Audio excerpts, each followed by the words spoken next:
Hey, Marcus, congratulations on the deal. Just wanted to get your impressions. I guess you're here for the next 6 years. What's your expectations for this team, and what have you liked to make you want to sign for 6 years here? Yeah, I mean, expectations are high. It's a young, hungry group, um, looking to win every game we can and looking to go far in the playoffs. So expectations are high. That's kind of my decision with signing with the team too. It's a young, hungry group. Been here a few days now and really feel involved. Everybody's been great, and just how great the organization is. Like I said, high expectations. Awesome. And to turn those expectations to kind of away from the rink now, you're going to be in Vancouver for 6 years. So, Canadian market with the fans and everything. What do you think about just being in Vancouver for the next 6 years, kind of away from the rink? Yeah, awesome. I mean, I saw a few of the games in the playoffs last year and how much the team rallies around the team and or the city rallies around the team. And just great people everywhere, it seems like. So Canadian market's going to be a little bit new than what I'm used to, but I mean, I'm really excited. And like I said, great people in the city. It's a city that really loves its players and rallies around them when the time needs. And like I said, I'm really excited here and to get going.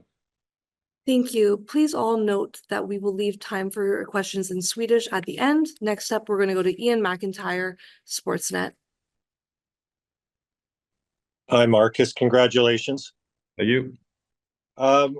You were 7 years in Pittsburgh and I think 4 days in Vancouver before you signed. I heard what you just said, but how did you know so quickly? This is such a big decision. How did you decide in the span of 4 days that this is where you wanted to be?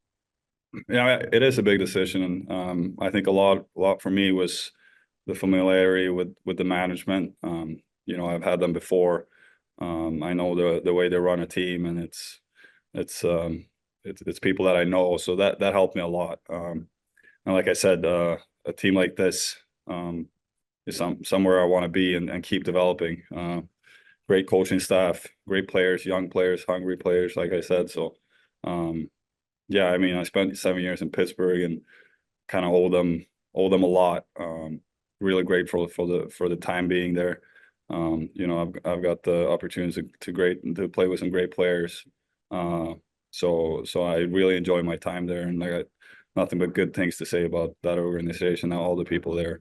That being said, I'm really excited to be here, and it kind of felt right away when I got over, and I think knowing the management before kind of helped me.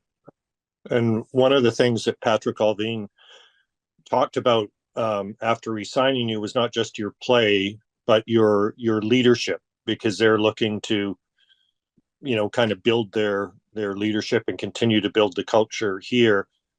How much did that aspect appeal to you, that they're going to lean on you for that and ask you to do more than just what you do on the ice? Yeah, a lot, honestly. That's a good question. I've always tried to be myself. I try to be as vocal as I can and help everybody. I know some of the guys said a lot of good things about me in Pittsburgh. I'm really grateful for that. And it's not something that I try to go out of my way being, but it's for sure that's something that's maybe a little bit in my nature and try to be vocal and like I said, try to be myself. I'm not gonna go out there and out of my way and be somebody that I'm not. So yeah, like I said, great experience so far, and looking forward to keep building. We'll go to Patrick Johnston, Post Media. Marcus, good to talk to you. Congratulations. You. You've only, as you said, been here a few days, but who has sort of made an early impression? Which of your teammates, in terms of who to talk to in the room, in terms of the it's an evolving leadership situation here.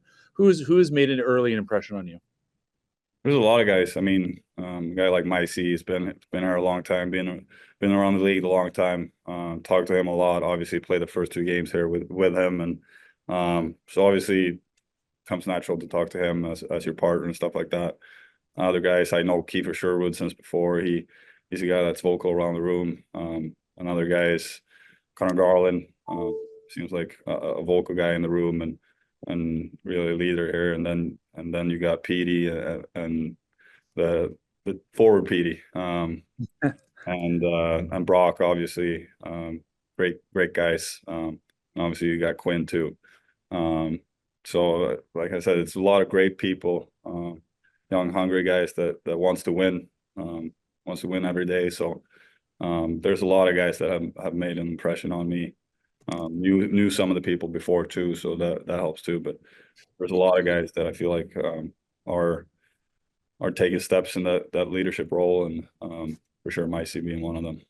You knew management. Rick has been a Penguin person, but he wasn't coaching when you were in Pittsburgh. But what's been, what is your impression of him? What do you know of him? How does he fit sort of how you understood, say, Jim Rutherford and Patrick Allvin, their kind of way of doing things that you would have seen in Pittsburgh and now here? Yeah, like you said, I didn't have him in Pittsburgh, but he's for sure left a mark there. All the players, everybody loves him over there. So I think from a coaching standpoint, it's been a lot of same kind of language in what you call things on the ice and D zone coverage and stuff like that. So that always also had a real impact on me wanting to be here too. So like I said, a lot of familiarities, and not only management but coaches too, and how they play the game, and kind of like I said, the language has really helped me kind of settle in a little bit. We'll go to Carol Schramm, the Hockey News.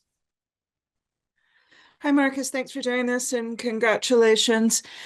Just building off those other questions, in terms of the leadership, you had the opportunity, obviously, to play with Sidney Crosby for the last few years, and his leadership skills are renowned as some of the best of all time. What did you learn? What have been your takeaways from playing with Sid? Well, first off, what a great player he is. He leads by example on the ice. I think the competitiveness, the will to be better every day is sort of something I take from him. And then obviously off the ice, I think he's a really good team player in the sense that he brings everybody together when you're on the road and stuff. Like I was there for maybe a week when I felt very welcomed by him, and the other guys there too. They're the same, Latang, Gino, and those guys. So but just the competitive drive that he has, the love for the game, kind of he comes in every day and wants to be miles better than what he is, and on days I'm like, it's not possible, you can't get better. So just to see the drive that he has really taught me a lot over the last 7 years here. And I mean, the person that he is outstanding. You talk to him and you never think he's won that much and been that great of a player, a superstar for that long a time. And just what a great person he is. It's really, really something that I admire and try to model myself after. Thanks. And then just on the nickname situation with the Petterssons, I'm pretty enthralled with the Dragon, and I'm hoping we can get that to stick. So maybe if you can sort of walk us through where that came from, and is that something you'd be comfortable with? Can we just call you Dragon from here on out? It's fine with me. It's something that came from my days in Anaheim. It was Trent Yanni, the assistant coach there, that he asked me if I was good at basketball or whatever, and I kind of jokingly said that my PE teacher back in middle school or whatever it was called me the Dragon when I played basketball. So he loved it, and me young at the time didn't know better that it would stick. So there's not much more behind that. So you can if you want. I haven't been called that in a long time, but I guess OC, when he came over, told all the guys there, and you got a couple of the training staff too that's been in Pittsburgh that knew of it too. So yeah, it's kind of funny, but hopefully it doesn't stick too long. We'll go to Bick Nazar, Sportsnet 650. Hi, Marcus. Congratulations. Patrick Allvin has talked about creating a safe environment for the players. Is that a term or concept that was brought up in Pittsburgh in your time there? And what does that look like in practice for players to establish that? Yeah, I mean, I think every team wants that, right? So I don't think it's anything new.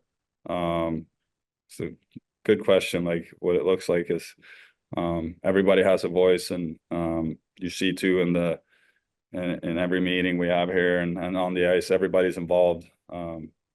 Everybody has a voice, and I think that's really important in a team. That you can have a high ceiling in a team, and you're a family of some sort. So yeah, that's kind of what my interpretation of it is. And like I said, over time in Pittsburgh, I think that was built with, like I said before, Sid and those guys, and for sure it's something that they try to build here. And from what I've seen so far, it's a great group of guys that everybody has a voice, and everybody voice their opinion on plays and stuff like that, and coverage and stuff like that. So it's been great experience for me so far.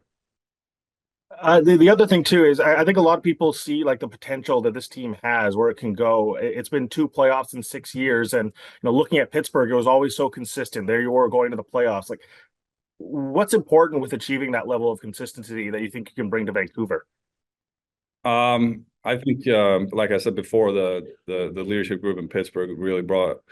It takes time to build a culture like that, and the culture that they built is every day come to the rink and try to be better than what you were the day before, and that really helps the team go forward and take steps all the time every day. So I mean, the NHL season is a long season, so just getting better every day. And I think from what I heard from a lot of the guys, and from what I saw, you see a city rally around a team like that, like they did in the playoffs last year. I think it for sure kind of gives a taste to you, and you want to do that all the time. So I think the hunger is there. I felt it ever since I've been here. So yeah, that's my answer to that question. We have time now for a couple questions from Swedish media. We'll start with Anton Johansson. Tjena Marcus, Anton Tjena. från båda här. Ja, du har varit inne rätt mycket på varför du skrev på, så jag tänkte liksom kolla. Jag läste något om det här med smeknamnen. 3 Pettersson i laget. Och du sa former PT eller vad du var inne på. Hur löser ni den situationen? Vad har ni för smeknamn? Ja, vi junior den yngre Piri, och Piri är fortfarande Piri. Några grabbar kallar mig MP.